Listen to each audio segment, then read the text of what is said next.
हरिर्नाम हरिर्नामैव केवलम कलौ नस्ते वनस्ते वनस्ते गतिरन्यथा। श्री श्री गुरवे नमः। प्रेम भक्ति प्रदातारं आनंदानंद वर्धनम स्वर्णमय सुतं वंदे जोगमाया मनोहरम विजय वल्लभां दिव्यं विजयानंद वर्धिनीं सदानंदमयीं शांतिं जोगमाया नमाम्यहम्। श्री श्री पुरुषोत्तम लीला ग्रंथ से पाठ। लीला दर्शन 60 21 चैत्र। श्री श्री गोसाई जी बोले, माँ, कल जगन्नाथ जी ने अपने बाल्य भोग का क्षीर, लड्डू, मक्खन वो मूढ़ी महाप्रसाद तुम्हें देने को कहा था। तब मैंने एक पंडे के माध्यम से वह तुम्हें दिलवाया। यह महाप्रसाद अति दुर्लभ वस्तु है। यह जगन्नाथ जी का अधरामृत है। बहुत भाग्य होने पर ही प्राप्त होता है। महाप्रभु एक दिन इसी अधरामृत को पाकर भाव विह्वल हो गए थे। ठीक पद पर चलने से हमारे इस साधना द्वारा सब कुछ लाभ होता है। यह अधरामृत केवल उन्हीं जन को मिलता है जो महाप्रभु के अंतरंग है। तब महाप्रभु बोले, माँ, मैंने एक दिन यही प्रसाद पाया था। इस अधरामृत की महिमा साधारण जन नहीं समझ सकते। तुम्हारा परम सौभाग्य है जो गोसाई जी तुम्हें मेरी सारी लीलाएं दिखा रहे हैं। इस लीला का वर्णन श्री चैतन्य चरितामृत ग्रंथ के अंत लीला में षोडश परिच्छेद में किया गया है। लीला दर्शन 61 1 वैशाख 1952 ईस्वी। श्री श्री गोसाई जी बोले, माँ, कल मंदिर में जिन ब्राह्मण देव ने तुमसे प्रसाद लिया वे महाप्रभु के परम भक्त है। मैंने पूछा, ऐसे बहुत से लोग हैं जो एकादशी व कोई वार व्रत के दिन महाप्रसाद नहीं लेते। वे कहते हैं हमारे गुरु का आदेश नहीं है। तब गोसाई जी बोले, माँ, उनको महाप्रसाद में विश्वास है ही नहीं। इसी कारण वे महाप्रसाद को अन्न समझते हैं। यहाँ पूरी धाम में महाप्रसाद ब्रह्म, जगन्नाथ देव ब्रह्म तथा समुद्र ब्रह्म है। श्री पुरुषोत्तम क्षेत्र में इन 3 रूप से भगवान ने जीव उद्धार की व्यवस्था करी है। साधारण लोगों में सबका तो सौभाग्य नहीं होता कि वे इनकी महिमा समझ सके। इसीलिए उनके मन में भ्रम उत्पन्न होने के कारण ही वे सत्य वस्तु धारण नहीं कर पाते। वे सब सकाम भाव से जो बार व्रत करते हैं उसी में बद्ध होकर रह जाते हैं। महाप्रसाद के ब्रह्म ज्ञान से ग्रहण करने, श्री जगन्नाथ जी के ब्रह्म रूप से दर्शन करने और समुद्र को ब्रह्म रूप मानकर उनका दर्शन स्पर्शन करने पर उस व्यक्ति पर यम का अधिकार नहीं रह जाता।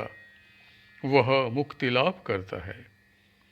महाप्रसाद को बिना विचार किए ग्रहण करना चाहिए। दुविधा होने से ही अपराध हो जाता है। महाप्रभु तो कह ही गए हैं, जहाँ महाप्रसाद नहीं है केवल वहीं उपवास विधि है, और जहाँ महाप्रसाद है वहाँ कोई व्रत उपवास नहीं है।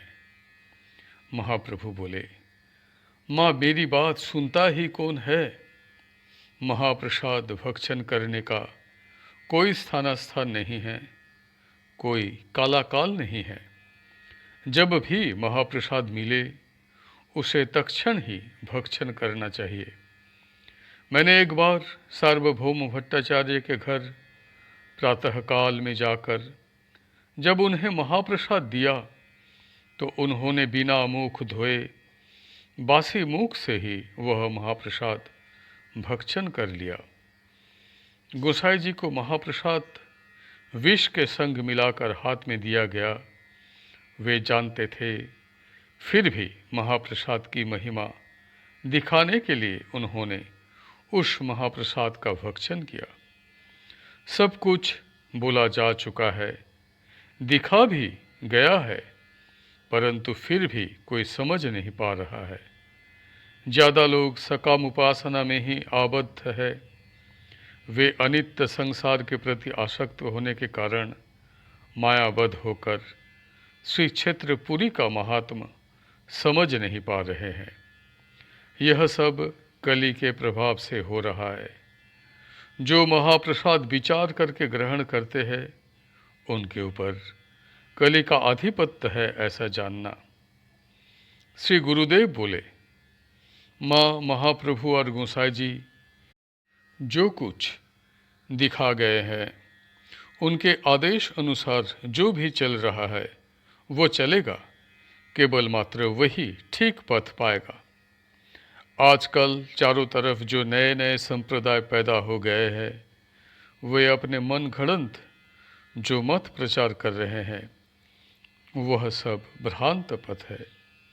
ऐसे लोग व संप्रदायों का सर्वतोभाव से त्याग करना कर्तव्य है। लीला दर्शन 62, 2 बैसाख। श्री श्री गोसाई जी बोले, माँ कल जगन्नाथ वल्लभ जाकर तुम्हें जो दर्शन हुए उसे लिख कर रखो। वो आश्रम में समाधि मंदिर में जो देखा वह भी लिख के रखो। यह सब प्रत्यक्ष दर्शन है जो भगवत कृपा छोड़कर नहीं होते। जब समस्त मन प्राण यहाँ तक कि आत्मा पर्यंत का दान भगवान के चरणों में किया जाता है, तब सद्गुरु की कृपा से इच्छा करने मात्र से दर्शन होता है। मनुष्य अपना सर्वस्व भगवान को नहीं दे पाता। भगवत कृपा पाने के लिए अपने आप को भी भूल जाना पड़ता है। जब उनसे पृथक होने के भाव नहीं रहता, तब सब स्थान पर ही गुरु दर्शन होता है। आत्मा का परमात्मा के संग मिलन होता है। वह भक्त आनंद संभोग करता है। तब मैंने कहा, कल जब मैं आश्रम गई, तब समाधि मंदिर में कुछ एक स्त्री व पुरुष दर्शन कर रहे थे। उन लोगों के जाते ही मैं द्वार पर जाकर समाधि मंदिर का दर्शन करने लगी, परंतु मुझे अच्छा नहीं लगा। आपको वो माता ठाकुरानी को देखने की इच्छा होते ही आप दोनों का दर्शन प्राप्त हुआ। तब तो मैं आनंद से भरपूर हो गई। आप दोनों ने मुझे आशीर्वाद दिया, उसे भी मैंने अनुभव किया। उसके पश्चात मैं बाहर आई। वहाँ पर अमुक कोई पूज्य जन वे बैठे थे। मेरी उन्हें प्रणाम करने की इच्छा हुई, परंतु यह तो आप जानते ही है कि समाधि मंदिर में मैं आपको अतिरिक्त किसी को प्रणाम नहीं करती। तभी मैंने आपको उन्हीं के पास खड़े देखा। तब मैंने आपके चरणों में प्रणाम किया। उन्होंने भी प्रणाम किया। क्या वे भी आपको देख सके थे? यह बात मैं समझ न सकी। कल बहुत अच्छा लगा। इसके पश्चात मैं आश्रम से जगन्नाथ वल्लभ मंदिर आई। वहाँ महाप्रभु और राय रामानंद के साक्षात जीवंत दर्शन हुए। महाप्रभु की पलकें हिल रही थी। वो उनके नेत्रों के गोलक ऊपर की तरफ उठे हुए थे। यह मैंने स्पष्ट देखा, लेकिन उनकी बातचीत न सुन सकी। संध्या होने पर मैं मंदिर आई। तब श्री श्री गोसाई जी बोले, माँ यह सारी लीलाएं जो तुम्हें प्रत्यक्ष दर्शन हो रहे हैं, यह सब ध्रुव सत्य है। यह सब प्रकाशित होंगी। तुम्हारा अब गोपन में रहना नहीं चलेगा। यह तो भक्त के साथ सद्गुरु का खेल है। आज का पाठ यहीं पर समाप्त होता है। हरि बोल, हरि बोल, हरि बोल। जय गुरुदेव, जय गुरुदेव, जय गुरुदेव।